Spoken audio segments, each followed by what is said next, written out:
Now, question of the day. Determine the magnitude of frictional force and acceleration of the block. Here, coefficient of static friction 0.3, coefficient of kinetic friction 0.25. Okay, and here horizontal force 20 Newton. So first of all, make free body diagram of that block. Okay, now mg always work on downward. M into g. M is how much? 10.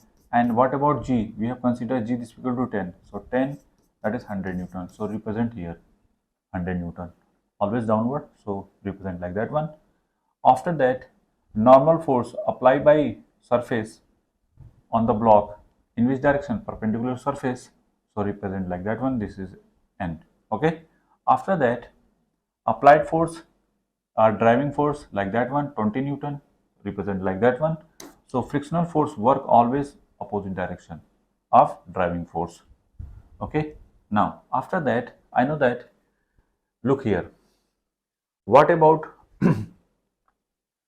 limiting value? Limiting friction is written μs into n1. Okay, that is maximum, you can say maximum restriction force of the block is, you can say the maximum possible frictional force on the block, that is called frictional limiting friction. Okay, that is called limiting friction. The limiting friction is μs into n. μs is how much? 0.3, and n is how much? 100. So that is 30 Newton.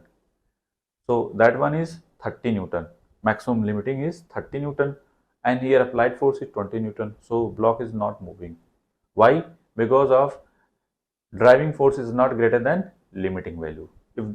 Okay, it means you can say that, what is the meaning of that one? If this one is not moving, so what type frictional force are available here? So you can say that here maximum restriction force on the block 30 Newton is greater than driving force acting on the block. Okay, that is 20 Newton. So hence this block is not moving. So hence the block will not move. Friction will be static nature. So that time frictional force is static nature. Okay, of the self, that is called static static nature. It means you can say the static friction of the self-adjusting nature, means the value of static friction will be such that the keep the block static condition. Hence the frictional force is how much? 20 Newton.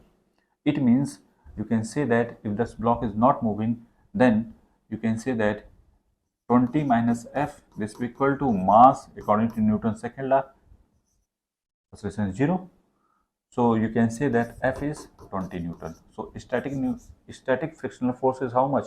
20 Newton. I hope so clear. Make it.